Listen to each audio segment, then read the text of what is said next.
Hi, I'm Two-Siders. Welcome back to Against the Storm. In this settlement, we'll attempt to return to our roots and establish a farming settlement. We haven't done one in a very long time, and this is the first time we play on Prestige 17. However, things don't go according to plan.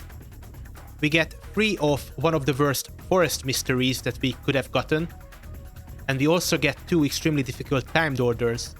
But we take on these challenges fairly well, and I hope you'll enjoy this video.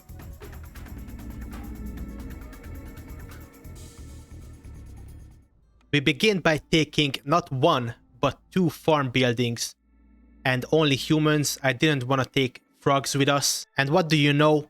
The positive forest mystery is all about farming. Unfortunately, we get the worst forest mysteries possible.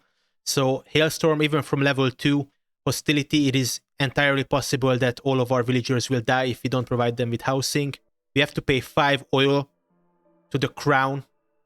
Otherwise, 2 random resources will be destroyed. This is extremely bad. Normally, all you lose is villagers or impatience. And of course, the worst one, Eerie Song.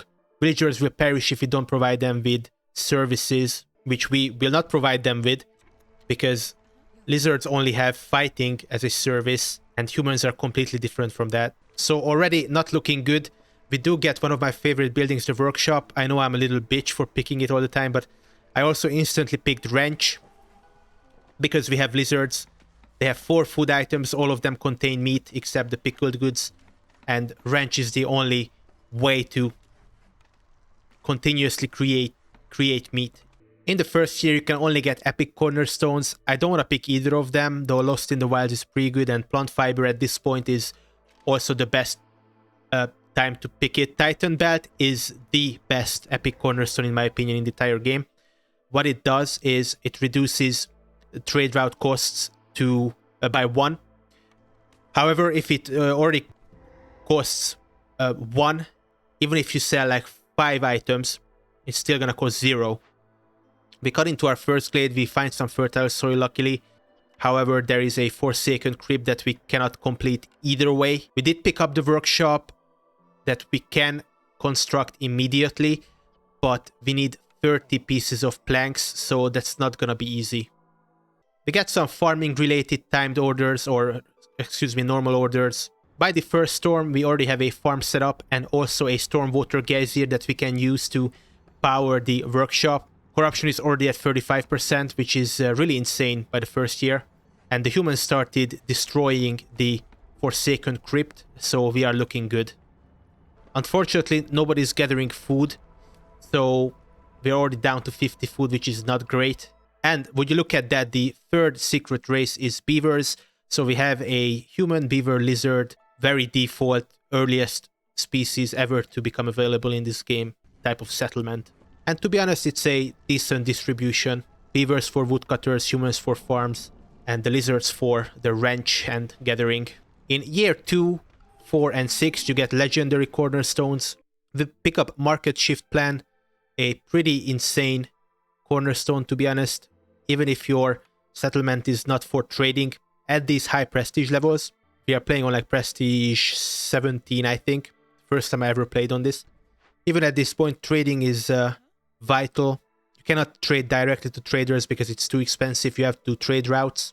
But since we got the beavers, that's going to be a little bit easier.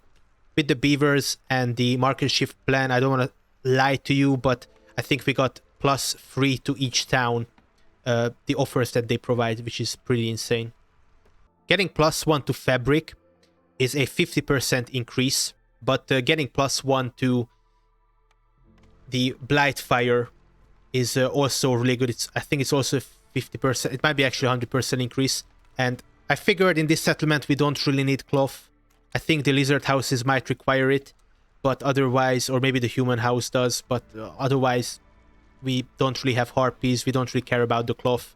I guess we care about it a little bit because of coats, but I have no way of making coats, and I cannot make sure to create coats in the future either. So instead we're gonna focus on getting +1 to the Blightfire thing to reduce the fuel usage. In the Dangerous Glade we opened up, we did actually find both one tiny small vegetable patch, but also 2 or 3 large ones. Unfortunately, we don't have the forager's camp to make use of the large vegetables, and this is gonna really come back to haunt us later.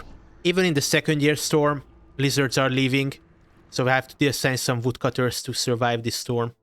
Luckily, we can sell a bunch of grain, though it's only 5 gold, unfortunately. Until you train up or level up the town levels, you're gonna get really shitty trade orders. The corruption is at 69%. Nice. Year 3. Dye extractor is pretty sure completely useless. I don't even think there's insects on this map, though I could be wrong. Getting +2 to stones is it's just nice, you know. You're gonna make bricks anyways. You need it for lizard houses at the very least. In my opinion, it's like it goes like planks, bricks, and fabric when it comes to the importance of building materials. There is insects on the map, however, we didn't find any. And dye is not super useful. You do require it to create coats, either dye or resin for the beavers and the humans. However, lizards don't eat paste, which is kind of interesting. So dye is not of super importance. Another way to make use of dye is, as you can see, creating, well, scrolls, of course, that beavers use, but I was going to say trading goods. So if we get something like a lumber mill, or, you know, we don't have any recipes for trade goods anyways, it doesn't really help us either way. And like I said, no insects found so far. There is no way to reproduce insects. Even if we found some, I mean, the max amount of dye that we would get from that cornerstone is, I don't know, 50 to 100. It's not great. I really hate these orders where you not only have to deliver 50 incense, but also a type of service building that you might not even ever get. Now, I make a bold move, and we pick up the order for cutting into 4 glades. Normally, this this would be a more difficult version of this order. There's another version where you have to cut into 5 glades, but you don't have to provide any ancient tablets. However, in this case, we do have 3 ancient tablets from the glade event that we completed, so it's only 4 glades. And we get like 5 minutes extra. Normally you get like, sometimes you only get 7 minutes to cut into 5 glades. Now we have more than 20 minutes. I've also seen, I think, 15 minutes, but it's a bit random. For these type of orders, these are the type of orders that will absolutely kill your settlement, and it has happened before. I think they are really badly designed orders. I don't think it should be 4 glades. Even in this case, it should be like 1 or 2. And cutting into 5 glades is just self-suicide. You don't want to cut into small glades ever in this game, but you also don't want to cut into dangerous glades when you have when you have to cut into 5 dangerous glades. I can't talk. And of course, they have really good rewards. We're gonna get a building for this. I'm not even sure which one anymore. We can sell 14 meat for 8 gold, which is pretty decent. And of course, with Titan belts, we don't have to pay any provisions whatsoever. Look, there's an order. I just saw that. That is so dumb. So instead of taking that stupid timed order, that badly designed timed order, I could have maybe sold 3 ancient tablets, and I would have had to make 12.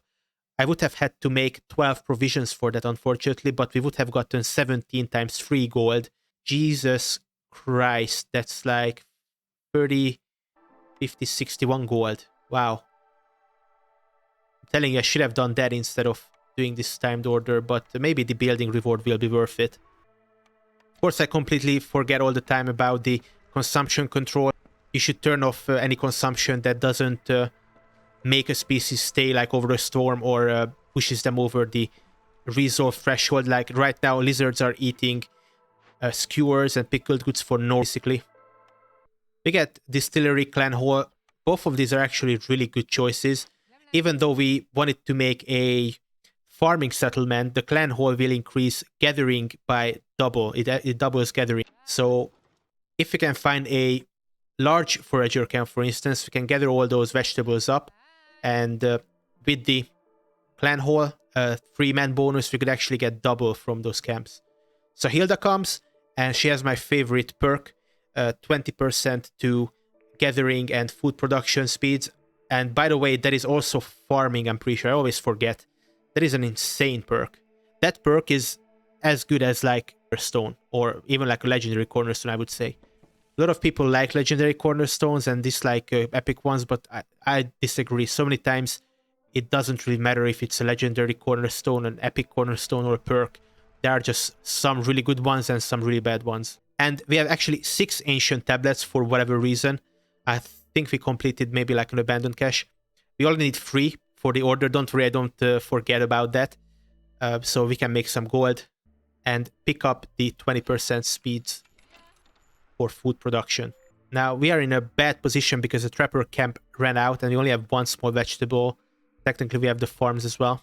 Distillery is good, so I'm gonna pick it up because both beavers and lizards eat pickled goods. It's the best food item in the game. It offers +8 to resolve, and it can also create ale for beavers and humans if we ever find a sort of like a tavern-like building or monastery. Monastery is a human-only building, I'm pretty sure, though it might be the temple. And of course, distillery also creates incense for whatever reason, something that the humans can use. Unfortunately, lizards are not religious anymore, but still, incense is the best service item. You can use it for the most amount of glade events, and the 3 species use incense for their religion, whereas all the other service items are only used by 2 races maximum.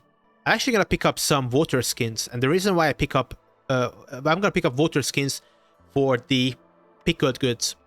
And of course, Sahilda doesn't sell barrels or pottery, but even if she did, we would pick up water skins. This is really important, guys. For the, I think, 1-star, 2-star, and 3-star recipes of pickled goods, you can actually use fewer water skins to create the pickled goods than barrels or pottery.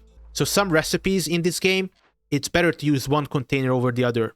And similarly, if you're creating if you're creating ale through the distillery, it's actually better to use barrels rather than pottery or the water skins. Interesting stuff. Unfortunately, it's year 3 and the blight resist appeared, and now we are at 408% corruption. Luckily, we have a bunch of lizards working on the blight post. It also increases their resolve a little bit. Now, we can sell 60 leather for 10 gold. It's a really bad trade, but we don't really have any ways to make the leather work. Our woodcutters accidentally cut into... every single settlement, you have to click on the woodcutters camps to not cut into glades, and that's the default mode. But when I cut into a glade, you have to untick that mode, and then I forget it. It's so annoying. I wish there was an easier way to, I don't know, make woodcutter camps cut into one glade, and then it automatically turns back to the default option, which is to not cut into glades, because I cut into glades accidentally too much all the time. And ironically enough, we did find some insects in that small glade, so we are a little bit sad about passing up on that. Every insect gives you die cornerstone, but it doesn't really matter. I also accidentally cut into the other... I didn't accidentally cut into these glades, so let me retract it, because... Look, dude, I'm recording this voiceover and I still forgot about the timed order. I forget about the timed orders all the time. Luckily, I didn't forget when I was playing.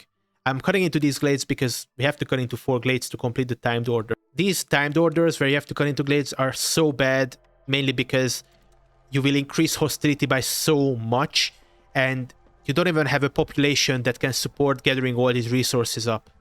So we complete the timed order and we get none other than the press. The reason why I was happy about this and the reason why I picked this timed order, we also get +5 to pottery, but then again, there's no clay on this map to speak of. I mainly picked it for the press because remember that one of the first mysteries is that we have to deliver oil to the crown. I'm not even sure what the negative effect was, but it was something bad, right? Oh yeah, if we don't deliver the oil, random resource nodes from, that stuff you can gather just disappear from the map. So it's paramount that we deliver oil. And luckily we did bring the small farm. Using grain to create oil is one of the best ways to create oil. And even if we pick up something like a temple, we can sacrifice oil and the hearth to reduce hostility. We do get the large foragers camp. Yes, the provisioner can create barrels and provisions for trading. Remember, we are a really good trading settlement with the beavers and the titan belts. However, we don't really have a choice. Yes, we have like 90 food, but 3 vegetables is nothing to scoff at. I just want to pick up the large foragers camp to gather those vegetables. Too bad it wasn't grain rather than vegetables, but then again, vegetables can be turned into pickled goods, grain cannot, because we have +1 to grain. And I just realized that getting +1s to any food gathering stuff is much better for gathering camps than farms, because farms produce really slowly large amounts. So getting +1 to grain is like whatever, you normally produce 6, so it's like a 20% increase or whatever. But getting +1 to grain when you are gathering camp, I'm not sure how much you gather, maybe like 1 or 2, is much more insane. Unfortunately, everybody's dying because I always forget about this stupid forest mystery that now activates on level 2 hostility, because I didn't make enough houses. That's completely on me. I should really set like a reminder for myself to, or just construct like 5 extra houses before the storm, because now multiple villagers are gonna die because they don't have a home. But luckily we can complete a bunch of orders.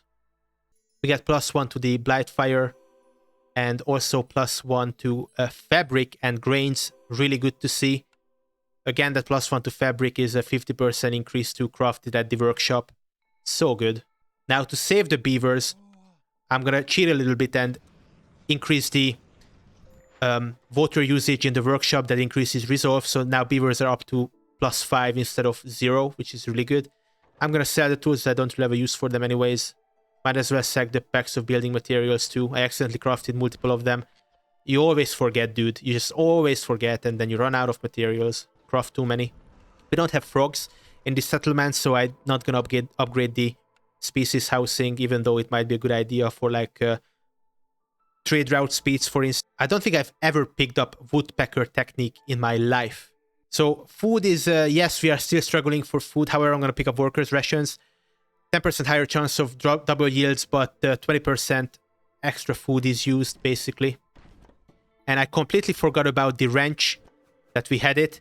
We should have used the wrench even from like the second year to use all that grain and then produce multiple or more meat from it, technically.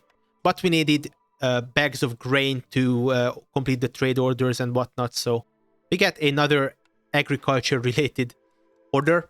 Wealthy trader selling 70 gold is ridiculous. However, guys, the trader is almost coming.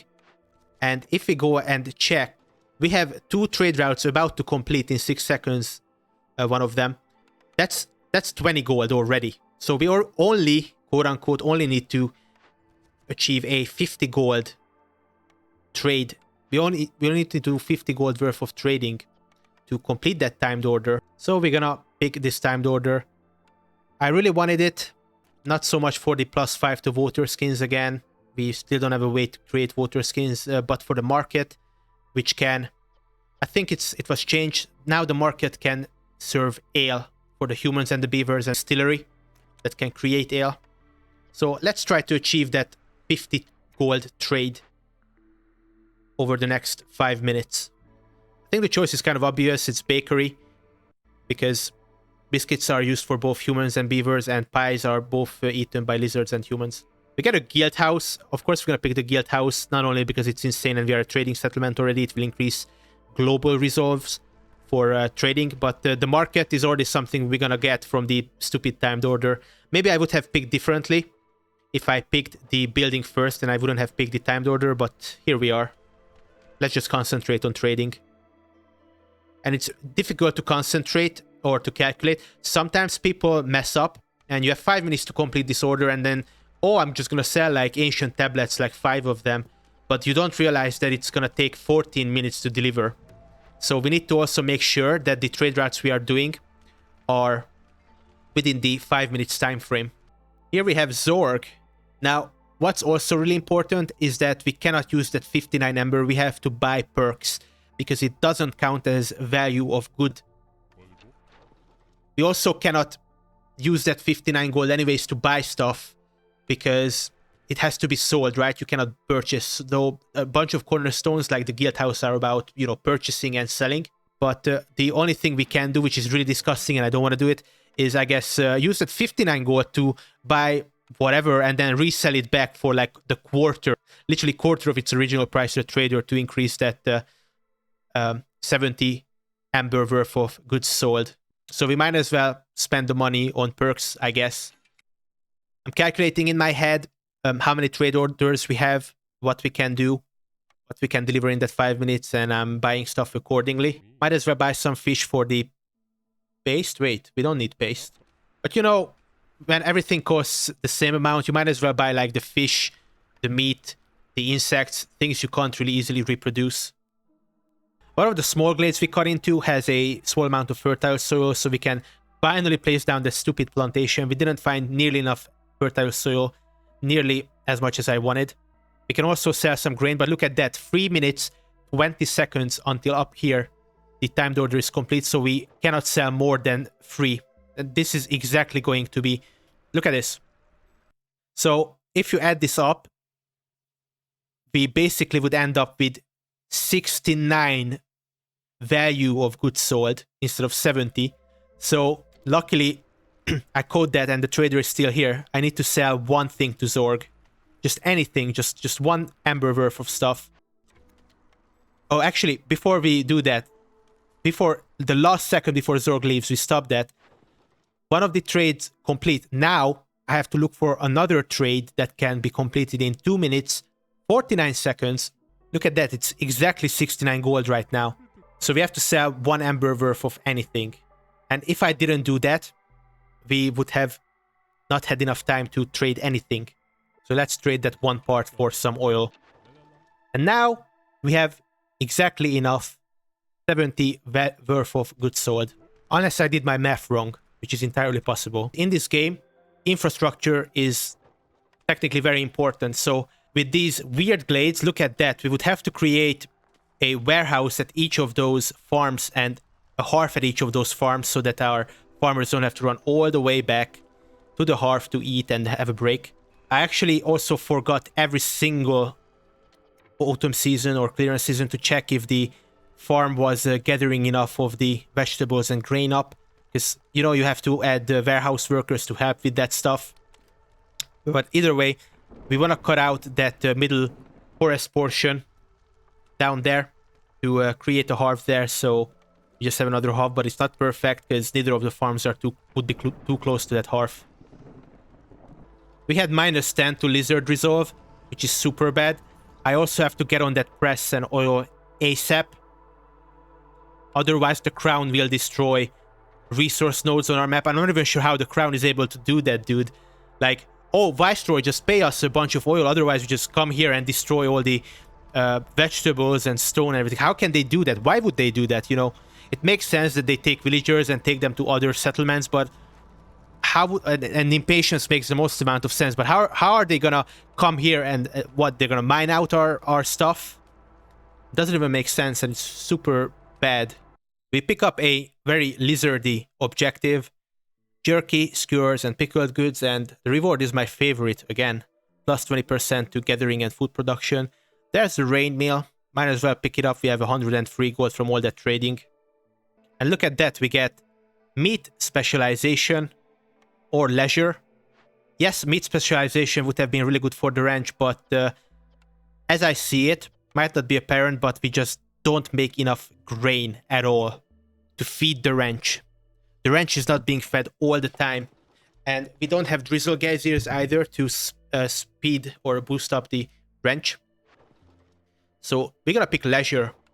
We have the 2 races that have leisure as a service, and we have a distillery to make ale. Now we just need a place, and sorry, we also have the market that we got from the timed order to sell said ale. So as long as we can provide the humans and the beavers with ale, 14 plus 4, so 18 of our villagers will have a 25% or whatever extra chance for double yields, which is really good. Really, really good. I don't like cornerstones like these, you know, provides education or provide leisure, but unfortunately this is the best settlement to provide such services, and it's still not very good in my opinion. We place down the guild house. We already done like 150 gold worth of trading, so we're gonna get +2 to global resolve, and finally our lizards can start generating favor or reputation points. We are already in year 5 and kind of behind on schedule. Now I wasted around 15-20 gold to reroll twice on the buildings. Both of these are okay, but butcher is a little bit better. We can create jerky and skewers for our lizards, and as you can see on the top right, it's our final order that I picked up. I kind of forgot about this, but what we should have done is you can use jerky to create those skewers. So the chain goes like, this is the best chain. You produce a bunch of grain to feed the ranch. So you get like, for 8 grain, you get like 10 meat. And then with a good building, from 10 meat, you get like, whatever, like 50 jerky. And then from 50 jerky, you can make skewers. So you can use jerky as the meat component. So that is a pretty good chain that multiplies food at each and every turn. Later on, we'll also pick up Zorg's secret ingredient. So for every pickled goods, we just get skewers anyways. So it doesn't really matter. The crown demands payment again. Luckily, we are just under Hostility 5. At Hostility 5, all of our villagers would be dead because we don't provide services right now to anybody. We started providing it for humans, but and beavers, I guess, but all the lizards would be dead. We literally have no way to provide lizards with brawling, even if we wanted to. I have to math around in my head with the, oh, humans are leaving, lizards are leaving, let's boost them and boost this, and then assign humans to the buildings where we boosted it with water so they get extra resolve. It's so annoying at this point. The game is so difficult that you spend half the game just in pause over the storm season, just mathing villagers around the settlement. And of course, you inevitably forget about the blight post assigning people. So the corruption reaches 100% and 3 of your villagers die from the ghosts. Feels bad, man. I'm just gonna pick up mushroom seedlings. Not really sure why. The reason I picked it up is because we already have a plantation down there. We're just gonna create mushrooms for the extra grains. Plantation was completely useless in this settlement. It would have been enough to just bring this small farm. But I wanted to bring the plantation. We have so much money, we might as well buy all the perks. These are some good perks that increase clearance season, reduce storm season. Clearance season increase is really important, guys, because the farm's weak spot, or the weakest thing about farms, is you don't have enough time to gather up all the stuff from them. It's not about the planting or the storm season, shining the dirt part. It's about the clearance season. We're also going to pick up 50 water skins, again, because you need fewer amounts of water skins for the pickled goods. As you can see, it's only 2 water skins, whereas 3 barrels and 3 pottery. And look at that. Because we can also create barrels, when we are creating ale, I just deassign the water skins and the pottery, and we're just going to use barrels for the ales and water skins for the pickled goods. Our woodcutters cleared out this middle forest section pretty well. If you remember, there was a giant entire forest there. And we can place another hub down there. We get some extra farmlands to complete a couple of orders. By the way, off camera, I completed some extra orders. I picked some extra buildings that are not super important. But we got into another glade. We find some fertile soil so we can get the 30 farmlands for the order. Find a fishman cave. That is kind of bad. But then again, because if you remember, we picked up +2 to stone production. We have 265 stone. So we can do the event. I want to do the chase away loyalty event because we're already in year 6, almost year 7, and we are nowhere near finishing this settlement. We are at half reputation still. So you have to speed up everything. The next storm, Eerie Song is gonna come activate and kill a bunch of villagers, so we have to win as fast as possible. Immediately, 3 villagers die because of Eerie Song. I didn't even notice it when I was playing. I forget about the blight post as well. It's at 300%. But luckily I assigned people at the blight post just in the nick of time, so they're clearing it nicely. Because of the fishman event, we have an increasing hostility. Level 7, that's why we're at level 7. We're gonna pick up some stuff at Sir Randwold Redmane. We started producing luxury goods because of the cooperage that I picked up off camera. You can also sell that, but at this point it's about winning as fast as possible. The leather worker is finally able to create some water skins for the tremendous amount of pickled goods we need, and some boots for the lizards, I guess. We complete the glade event pretty much at the end of the drizzle season. Bunch of totems spawned as well that we had to spend some time destroying. Unfortunately, we are still at hostility 6 for whatever reason. I think it's because we have 2 woodcutter camps maybe. And only at the very end of the game, that is the time I can finally create a hearth hub, another one. So it has been really bad infrastructure-wise to build this settlement. All those farmers had to run all the way back to the middle to the main hearth. By the way, we generated like 4 or 5 reputation points in a couple of minutes because of the beavers, because of the lizards. Lizards get all 4 of their food items satisfied. Beavers have the ale, of course. And finally, even humans, because of the ale and a couple of houses, are generating reputation for us. So just before the 7th storm season, we only need 2 more reputation points. We literally completed every single order we were offered except one, which hasn't been completed. We also completed the 2 timed orders that we got, which is pretty rare, to be honest. I hand in the final order, and unfortunately in the storm season, try as we might, we cannot generate reputation through resolve. It's just too difficult. But it's year 8, started boosting the lizards. One of the worst feelings ever is when you are at the very late game, almost winning, and then, you know, your reputation thresholds increases, your resolve threshold increases, and suddenly now, instead of generating like 2 reputation points per minute, now it's 0, because none of your races generate reputation. It's kind of what happens here. Look at that, all 3 of our races are at the cusp of generating reputation, and then we are dead in our tracks. Cannot do anything. I tried to create some extra lizard houses. Come on. And then luckily the beavers pull through. I did favor the lizards, and this is how the entire settlement looks like. It's a pretty big one. Prestige 17, first time ever. Thank you very much for watching. Subscribe for more Against the Storm content. Like the video if you enjoyed. Maybe you'd like to check out this video next.